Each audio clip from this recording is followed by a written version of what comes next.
जैसा कि हमने लास्ट एपिसोड में देखा था, शिनवू इज़ुबी को अपने पास खींचते हुए कहता है, कम टू मी नाउ।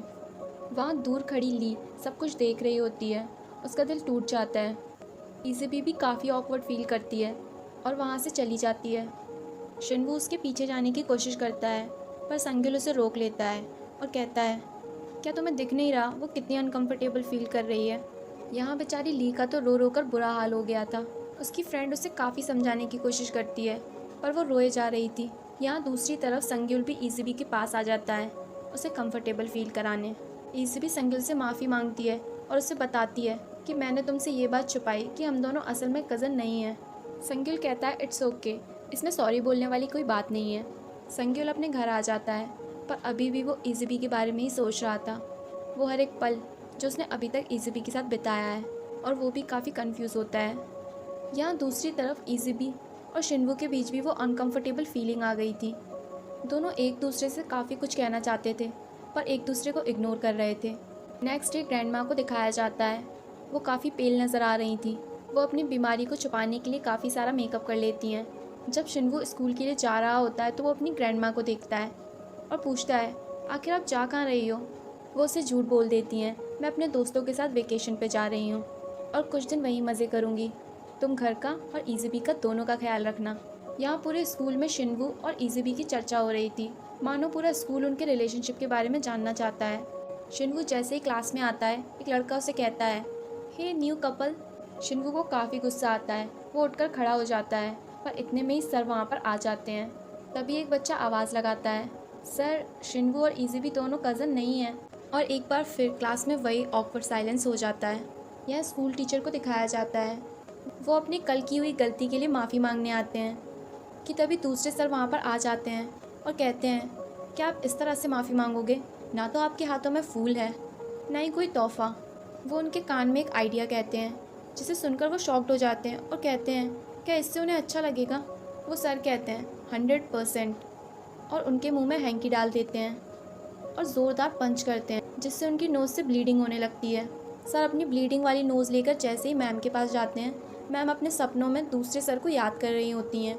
उनको इतना दुख उस पंच से नहीं होता जितना उनकी इस बात से होता है। बेचारे सर। पूरे दिन स्कूल में शिनवू को इग्नोर करने के बाद इज़ुबी घर भी जल्दी चली जाती है। यहाँ संग्यो शिनवू को समझाता है, देखा, तुम्हारी वजह से उसे कितना ट्रबल हो रहा है। शिनवू कहता है, तो क्या तुम हम दोनों के बीच में आना चाहते हो? सब देख सकते हैं, this is a love triangle. इज़ुबी जल्दी घर पहुँच जाती है, पर दरवाज़ा लॉक होता है। तभी पीछे से शिनवू आकर दरवाज़ा खोलता है। इवन घर में भी इज़ुबी शिनवू को पूरी तरह से इग्नोर करती है और जल्दी सोने चली जाती है। वो इज़ुबी से बात करना चाहता था और इसीलिए वो उसे टेक्स्ट मैसेज करता है, गुड नाइट कहकर। इज़ुबी भी उसे बहुत कुछ कहना चाहती है, पर वो अपना मैसेज टाइप करती है और फिर उसे इरेज कर देती है। पर शिनवू से अब कंट्रोल नहीं होता। शिनवू इज़ुबी से बात करने को कहता है। वो कहती है, कल तुमने जो भी कहा। शिनवू अपने कानों पर हाथ रख लेता है और कहता है, इफ़ इट्स अ रिजेक्शन। इज़ुबी कहती है, मैं तुम्हें रिजेक्ट नहीं कर रही हूँ। वो कहता है, तो क्या तुमने मेरा प्रपोज़ल एक्सेप्ट कर लिया? इज़ुबी कहती है, सच बताऊँ तो मुझे पता ही नहीं है। तो इसका मतलब क्या तुम मुझे पसंद नहीं करती? नहीं, ऐसा बिल्कुल नहीं है। जब मैं तुम्हारे साथ होती हूँ, इट्स फन एंड नाइस। शिनवू कहता है, ओके, तो मैं तब तक वेट करूँगा जब तक तुम अपनी फीलिंग को समझ नहीं जाती। I am a cool guy. पर तब तक तुम मुझे प्रॉमिस करो कि तुम मुझे अवॉइड नहीं करोगी। तो कल तुम पूरा दिन मेरे साथ रहोगी। वो कहती है, पर हम पूरा दिन करेंगे क्या? और नेक्स्ट डे शिनवू को सुबह सुबह टिफ़िन पैक करते हुए दिखाया जाता है। वो इज़ुबी को जगाता है और कहता है, आज का शेड्यूल फुल है, जल्दी जल्दी काम करो। और फिर क्या, दोनों को पार्क में दिखाया जाता है। शिनवू इज़ुबी को साइकिलिंग करना सिखाता है और फिर दोनों बैठकर लंच करते हैं। इज़ुबी काफ़ी खुश होती है, पर वो ग्रैंडमा को मिस करती है। वो शिनवू से कहती है कि तुम ग्रैंडमा को कॉल करो। यहाँ ग्रैंडमा को दिखाया जाता है। वो डॉक्टर के सामने होती हैं। डॉक्टर उन्हें कहते हैं, आपको हॉस्पिटलाइज हो जाना चाहिए, ये बीमारी दिन ब दिन बढ़ती जा रही है। वो बाहर जाके शिनवू का कॉल पिक करती हैं और अपने सारे इमोशन को कंट्रोल करके उससे बात करती हैं। शिनवू ये पता ही नहीं लगा पाता कि वो कितनी पेन में है। दोनों पूरा दिन अच्छा टाइम स्पेंड करते हैं। शिनवू नाइट में इज़ुबी को क्रैकर्स दिखाता है, जिसे देखकर वो काफ़ी खुश हो जाती है। घर लौटने के बाद भी शिनवू मोबाइल पर सर्च करता है, how to impress someone you like. कई तरह के आइडिया उसके सामने आ जाते हैं, जिसमें से उसे हॉरर मूवी का आइडिया सबसे अच्छा लगता है। वो पूरे घर की लाइट्स ऑफ कर देता है और सबसे डरावनी मूवी लगा देता है, जिसे देखकर सबसे ज़्यादा डर तो शिनवू को ही लगता है। शिनवू तो डर के मारे बेहोश ही हो जाता है। इज़ुबी उसे काफ़ी उठाने की कोशिश करती है, पर उस चमकती रोशनी में इज़ुबी को देखकर शिनवू एक बार फिर बेहोश हो जाता है। यहाँ एक बार फिर उन स्कूल के बदमाशों को स्कूल के एक स्टूडेंट को सताते हुए दिखाया जाता है।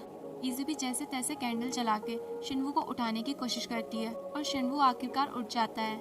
इज़ुबी कहती है, ये सीन मैंने ड्रामा में देखा था, जहाँ म्यूजिक के साथ कैंडल जल रही थी। शिनवू कहता है, और उसके बाद क्या होता है?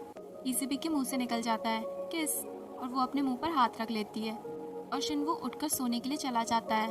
वो कमरे में जाकर सोचता है, अगर मैं बेहोश नहीं होता तो मैं ज़्यादा कूल लगता। और यहाँ इज़ुबी काउच में बैठकर यही सोच रही थी कि शिनवू बेहोश होकर कितना क्यूट लग रहा था। कभी कभी लड़के ये बात भूल जाते हैं कि शायद सभी लड़कियों को कूल गाय पसंद नहीं आते। नेक्स्ट डे इज़ुबी शिनवू के लिए नाश्ता बनाकर सुबह सुबह स्कूल के लिए निकल जाती है। इज़ुबी को क्लासरूम में काम करता हुआ दिखाया जाता है, जहाँ वो एंजल भी होती है। एंजल उसे एक बुक देती है। इज़ुबी कहती है, तुमने इसे कहाँ ढूंढा? वो उसे बताते हैं, ये बुक मैं पर्सनली लेके आया हूँ। ये उन लोगों के लिए है जो गलती से ह्यूमन बन जाते हैं, पर अगर तुम फिर से एंजल बनना चाहती हो तो ये तुम्हारी ब्लैक नोट में बदल जाएगी और तुम फिर से एक एंजल बन जाओगी। इज़ुबी कहती है, तो क्या मैं फिर से घर जा पाऊंगी? एंजल कहती है, क्या तुम खुश नहीं हो? और तभी एक लड़की क्लास में एंटर करती है और एंजल गायब हो जाती है। यहाँ सर अभी भी हार नहीं मानते।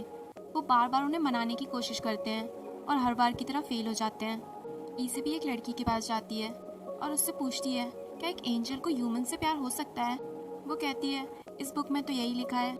इज़ुबी कहती है, पर ये कैसे पॉसिबल है? वो कहती है, जब एक एंजल ह्यूमन से प्यार करती है तो वो भी एक ह्यूमन में बदल जाती है। इज़ुबी को भी इस बुक में काफ़ी इंटरेस्ट आता है। वो भी उस लड़की के पीछे पीछे जाती है और कहती है, क्या इस टाइप की बुक और भी हैं? और तभी ली और उसकी फ्रेंड उसे पकड़ लेती हैं और उसे आइसक्रीम और कोक देती हैं। वो कहती हैं, तुम इन दोनों को साथ में पियो। वो जैसे ही दोनों को मुंह में डालती है, वो सारा का सारा ली के कपड़ों पर गिरा देती है। दोनों की चाल उल्टी पड़ जाती है।